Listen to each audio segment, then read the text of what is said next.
और लोगों के यहाँ चाहे जो होता हो, तुलसी महतो अपनी लड़की सुभागी को लड़के रामू से जौ भर भी कम प्यार न करते थे। रामू जवान होकर भी कुछ काठ का उल्लू था। सुभागी 11 साल की बालिका होकर भी घर के काम में इतनी चतुर और खेती बाड़ी के काम में इतनी निपुण थी कि उसकी मां लक्ष्मी दिल में डरती रहती कि कहीं लड़की पर देवताओं की आंख न पड़ जाए। अच्छे बालकों से भगवान को भी तो प्रेम है। कोई सुभागी का बखान करे इसलिए वह अनायास ही उसे डांटती रहती थी। बखान से लड़के बिगड़ जाते हैं, यह भय तो न था, भय था नजर का। वही सुभागी आज 11 साल की उम्र में विधवा हो गई। घर में कोहराम मचा हुआ था। लक्ष्मी पछाड़ खाती थी, तुलसी सिर पीटते थे। उन्हें रोते देख सुभागी भी रोती थी। बार बार मां से पूछती, क्यों रोती हो अम्मा? मैं तुम्हें छोड़कर कहीं ना जाऊंगी। तुम क्यों रोती हो? उसकी भोली बात सुनकर माता का दिल और भी फटा जाता था। वह सोचती थी, ईश्वर, तुम्हारी यही लीला है। जो खेल खेलते हो वह दूसरे को दुख देकर, ऐसा तो पागल करते हैं। आदमी पागलपन करे तो उसे पागल खाने में भेजते हैं, मगर तुम जो पागलपन करते हो उसका कोई दंड नहीं। ऐसा खेल किस काम का कि दूसरे रोएं और तुम हंसो। तुम्हें लोग दयालु कहते हैं, यही तुम्हारी दया है। और सुभागी क्या सोच रही थी? उसके पास कोठरी भर रुपए होते तो वह उन्हें छिपाकर रख देती। फिर एक दिन चुपके से बाजार चली जाती और अम्मा के लिए अच्छे अच्छे कपड़े लाती। दादा जब बाकी मांगने आते तो चट रुपए निकाल कर दे देती। अम्मा दादा कितने खुश होते। जब सुभागी जवान हुई तो लोग तुलसी महतो पर दबाव डालने लगे कि लड़की का कहीं घर कर दो। जवान लड़की का यूं फिरना ठीक नहीं। जब हमारी बिरादरी में इसकी कोई निंदा नहीं है तो क्यों सोच विचार करते हो? भाई मैं तो तैयार हूं, लेकिन जब सुभागी भी माने, ये तो किसी तरह राजी नहीं होती। बेटी, हम तेरे ही भले की कहते हैं। माँ बाप बूढ़े हुए, उनका क्या भरोसा? तुम इस तरह कब तक बैठी रहोगी? सुभागी ने सिर झुकाकर कहा, चाचा, मैं तुम्हारी बात समझ रही हूँ, लेकिन मेरा मन घर करने को नहीं कहता। मुझे आराम की चिंता नहीं है। मैं सब कुछ झेलने को तैयार हूँ और जो काम तुम कहो वो सिर आंखों के बल करूंगी, मगर घर करने को मुझसे ना कहो। जब मेरी चाल कुचाल देखना तो मेरा सिर काट लेना। अगर मैं सच्चे बाप की बेटी होंगी तो बात की भी पक्की होंगी। फिर लज्जा रखने वाले तो भगवान हैं, मेरी क्या हस्ती है कि अभी कुछ कहूं। तुम अगर सोचती हो कि भैया कमाएंगे और मैं बैठी मौज करूंगी तो इस भरोसे ना रहना, यहाँ किसी ने जन्म भर का ठेका नहीं लिया है। रामू की दुल्हन रामू से भी 2 अंगुल ऊंची थी। मटक कर बोली, हमने किसी का करज थोड़े ही खाया है, जन्म भर बैठकर भरा करें। यहाँ तो खाने को भी महीन चाहिए, पहनने को भी महीन चाहिए। ये हमारे बूते की बात नहीं है। मैंने तो तुम्हारा आसरा भी नहीं किया और भगवान ने चाहा तो करूंगी भी नहीं। तुम अपनी देखो, मेरी चिंता ना करो। रामू की दुल्हन को जब मालूम हो गया कि सुभागी घर न करेगी तो और भी उसके सिर हो गई। हमेशा एक न एक खुचड़ लगाई रहती। उसे रुलाने में जैसे उसको मजा आता था। वह बेचारी पहर रात से उठकर कूटने पीसने में लग जाती, चौका बर्तन करती, गोबर पाथती, फिर खेत में काम करने चली जाती। दोपहर को आकर जल्दी जल्दी खाना पकाकर सबको खिलाती। रात को कभी मां के सिर में तेल डालती, कभी उसकी देह दबाती। तुलसी चिलम के भक्त थे, उन्हें बार बार चिलम पिलाती। जहां तक उसका बस चलता मां बाप को कोई काम न करने देती। हां, भाई को ना रोकती। सोचती यह तो जवान आदमी है, यह न काम करेंगे तो गृहस्थी कैसे चलेगी। मगर रामू को यह बुरा लगता। अम्मा और दादा को तिनका तक नहीं उठाने देती और मुझे पीसना चाहती है। यहां तक कि एक दिन वह जामे से बाहर हो गया। सुभागी से बोला, अगर उन लोगों का बड़ा मोह है तो क्यों नहीं अलग लेकर रहती हो? तब सेवा करो तो मालूम हो कि सेवा कड़वी लगती है कि मीठी। दूसरों के बल पर वाहवाही लेना आसान है, बहादुर वह है जो अपने बल पर काम करे। सुभागी ने तो कुछ जवाब न दिया। बात बढ़ जाने का भय था, मगर उसके माँ बाप बैठे सुन रहे थे। महतो से न रहा गया। वह बोले, क्या है रामू, उस गरीबन से क्यों लड़ते हो? तुम क्यों बीच में कूद पड़े? मैं तो उसको कहता था। जब तक मैं जीता हूं तुम उसे कुछ नहीं कह सकते। मेरे पीछे जो चाहे करना। बेचारी का घर में रहना मुश्किल कर दिया। आपको बेटी बहुत प्यारी है तो उसे गले बांध के रखिए ना, मुझसे नहीं सा जाता। अच्छी बात है, अगर तुम्हारी यही मर्जी है तो यही होगा।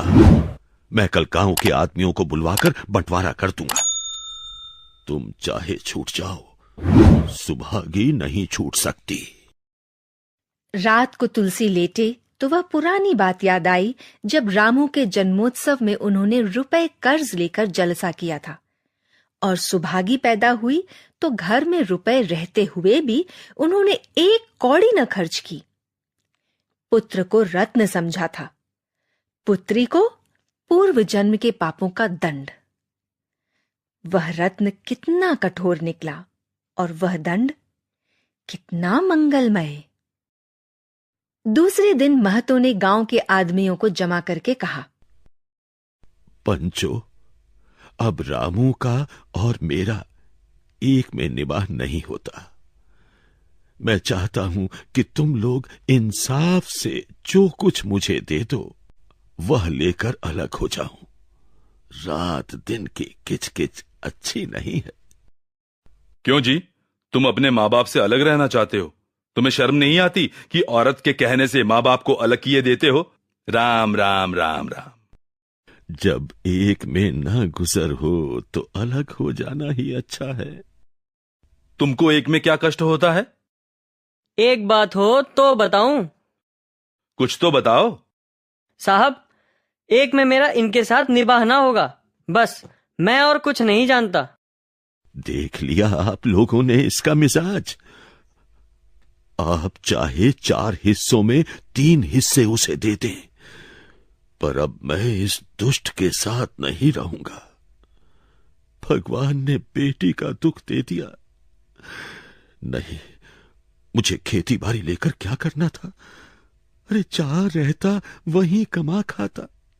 भगवान ऐसा बेटा 7वें बैरी को भी ना दे। लड़के से लड़की भली जो कुलवंती होए। दादा, ये सब बांट बखरा मेरे ही कारण तो हो रहा है। मुझे क्यों नहीं अलग कर देते? मैं मेहनत मजदूरी करके अपना पेट पाल लूंगी। अपने से जो कुछ बन पड़ेगा तुम्हारी सेवा करती रहूंगी, पर रहूंगी अलग। यूं घर का 12 बाट होना मुझसे देखा नहीं जाता। मैं अपने माथे पर ये कलंक नहीं लेना चाहती। बेटी, हम तुझे नहीं छोड़ेंगे, चाहे संसार छूट जाए। रामू का मैं मुंह नहीं देखना चाहता। उसके साथ तो रहना दूर रहा। तुम किसी का मुंह नहीं देखना चाहते तो हम भी तुम्हारी पूजा करने को व्याकुल नहीं है। महतो दांत पीसते हुए उठे कि बहू को मारे, मगर लोगों ने पकड़ लिया। बंटवारा होते ही महतो और लक्ष्मी को मानो पेंशन मिल गई।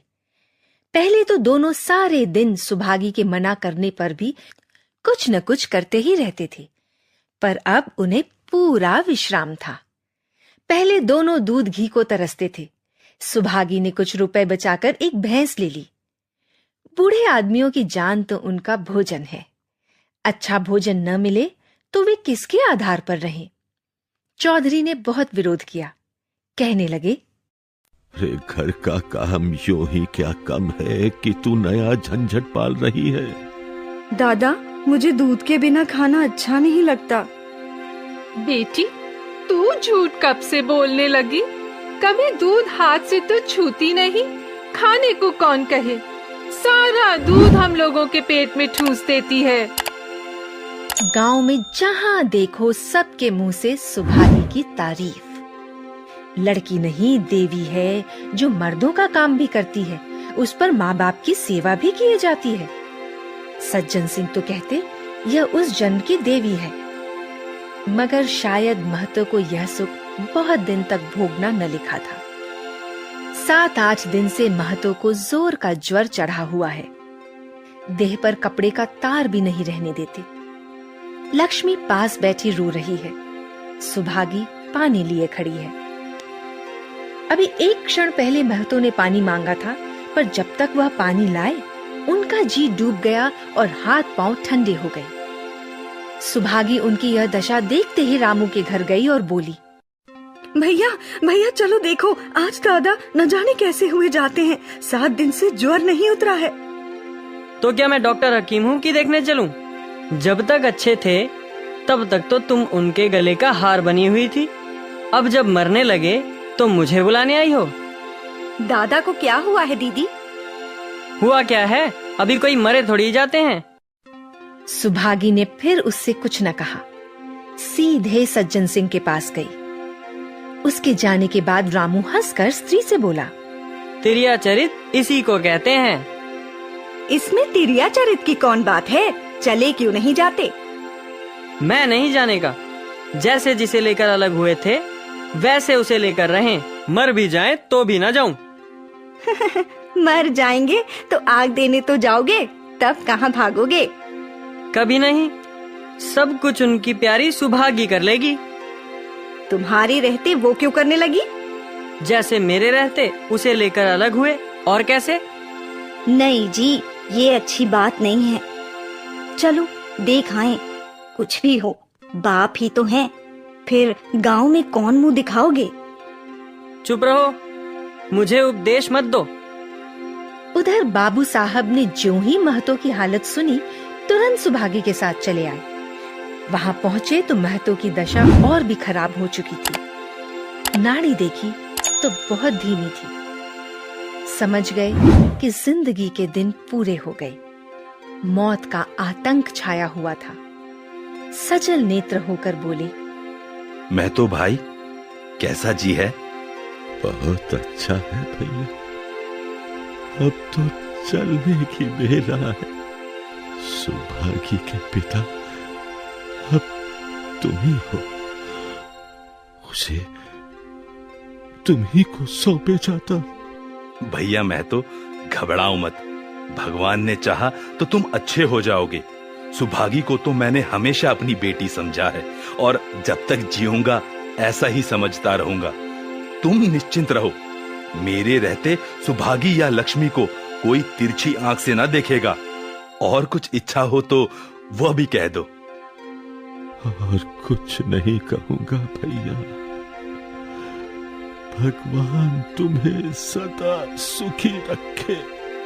रामू को बुला दूं, उससे भूल चूक हुई हो क्षमा कर दो। नहीं भैया, उस पापी हत्यारे का मुंह मैं नहीं देखना चाहता। इसके बाद तो गौदान की तैयारी होने लगी। रामू को गांव भर ने समझाया, पर वह अंत्येष्टि करने के लिए राजी न हुआ। कहा, जिस पिता ने मरते समय भी मेरा मुंह देखना स्वीकार न किया, न वो मेरा पिता है और न मैं उसका पुत्र। लक्ष्मी ने दाह क्रिया की। इन थोड़े से दिनों में सुभागी ने न जाने कैसे रुपए जमा कर लिए थे कि जब 13वीं का सामान आने लगा तो गांव वालों की आंखें खुल गईं। बर्तन, कपड़े, घी, शक्कर, सभी सामान इफरात से जमा हो गए। रामू देख देख जलता था और सुभागी उसे जलाने के लिए ही सबको ये सामान दिखाती थी। बेटी, घर देख कर खर्च करो, अब कोई कमाने वाला नहीं बैठा है। आप ही कुआं खोदना और पानी पीना है। बाबूजी का काम तो धूमधाम से ही होगा अम्मा, चाहे घर रहे या जाए। बाबूजी फिर थोड़े ही आएंगे। मैं भैया को दिखा देना चाहती हूँ कि अबला क्या कर सकती है। वो समझते होंगे इन दोनों के किए कुछ ना होगा, उनका ये घमंड तोड़ दूंगी। लक्ष्मी चुप रही। 13वीं के दिन 8 गांव के ब्राह्मणों का भोज हुआ। चारों तरफ वाह वाह मच गई। पिछले पहर का समय था। लोग भोजन करके चले गए थे। लक्ष्मी थक कर सो गई थी। केवल सुभागी बची हुई चीजें उठा उठा कर रख रही थी कि ठाकुर सज्जन सिंह ने आकर कहा, अब तुम भी आराम करो बेटी, सवेरे ये सब काम कर लेना। अभी थकी नहीं हूँ दादा। आपने जोड़ लिया कुल कितने रुपए उठे? वह पूछकर क्या करोगी बेटी? कुछ नहीं, यूं ही पूछती थी। कोई 300 रुपए उठे होंगे। मैं इन रुपयों की देनदार हूँ। तुमसे तो मैं मांगता नहीं, मैं तो मेरे मित्र और भाई थे, उनके साथ कुछ मेरा भी तो धर्म है। आपकी यही दया क्या कम है कि आपने मेरे ऊपर विश्वास किया? मुझे कौन 300 रुपए दे देता? सज्जन सिंह सोचने लगे, इस अबला की धर्म बुद्धि का कहीं पारावार भी है या नहीं। लक्ष्मी उन स्त्रियों में थी जिनके लिए पति वियोग जीवन स्रोत का बंद हो जाना है। 50 वर्ष के चिर सहवास के बाद अब यह एकांत जीवन उसके लिए पहाड़ हो गया। उसे अब ज्ञात हुआ कि मेरी बुद्धि, मेरा बल, मेरी सुमति मानो मैं सबसे वंचित हो गई। उसने कितनी बार ईश्वर से विनती की थी कि मुझे स्वामी के सामने उठा लेना, मगर उसने यह विनती स्वीकार न की। मौत पर अपना काबू नहीं तो क्या जीवन पर भी काबू नहीं है? वह लक्ष्मी जो गांव में अपनी बुद्धि के लिए मशहूर थी, जो दूसरों को सीख दिया करती थी, अब बौड़ ही हो गई। सीधी सी बात करते नहीं बनती। लक्ष्मी का दाना पानी उसी दिन से छूट गया। सुभागी के आग्रह पर चौके में जाती, मगर कौर कंठ के नीचे न उतरता। 50 वर्ष हुए, एक दिन भी ऐसा न हुआ कि पति के बिना खाए उसने खुद खाया हो। अब उस नियम को कैसे तोड़े? आखिर उसे खांसी आने लगी। दुर्बलता ने जल्दी ही खाट पर डाल दिया। सुभागी अब क्या करे? ठाकुर साहब के रुपए चुकाने के लिए दिलो जान से काम करने की जरूरत थी। यहाँ माँ बीमार पड़ गई। अगर बाहर जाए तो माँ अकेली रहती है। उसके पास बैठे तो बाहर का काम कौन करे? माँ की दशा देखकर सुभागी समझ गई कि इनका परवाना भी आ पहुंचा। महतो को भी तो यही ज्वर था। गांव में और किसे फुर्सत थी कि दौड़ धूप करता। सज्जन सिंह दोनों वक्त आते, लक्ष्मी को देखते, दवा पिलाते, सुभागी को समझाते और चले जाते, मगर लक्ष्मी की दशा बिगड़ती जाती थी। यहाँ तक कि 15वें दिन वह भी संसार से सिधार गई। अंतिम समय रामू आया और उसके पैर छूना चाहता था, पर लक्ष्मी ने उसे ऐसी झिड़की दी कि वह उसके समीप न जा सका। सुभागी को उसने आशीर्वाद दिया। तुम्हारी जैसी बेटी पाकर तर गई। मेरा क्रियाकर्म तू ही करना। मेरी भगवान से यही अर्जी है कि उस जन्म में भी तुम मेरी कोख पवित्र करो। माता के देहांत के बाद सुभागी के जीवन का केवल एक लक्ष्य रह गया, सज्जन सिंह के रुपए चुकाना। 300 रुपए पिता के क्रियाकर्म में लगे थे और लगभग 200 रुपए माता के काम में लगे। 500 रुपए का ऋण था और उसकी जान। मगर वह हिम्मत न हारती थी। 3 साल तक सुभागी ने रात को रात और दिन को दिन न समझा।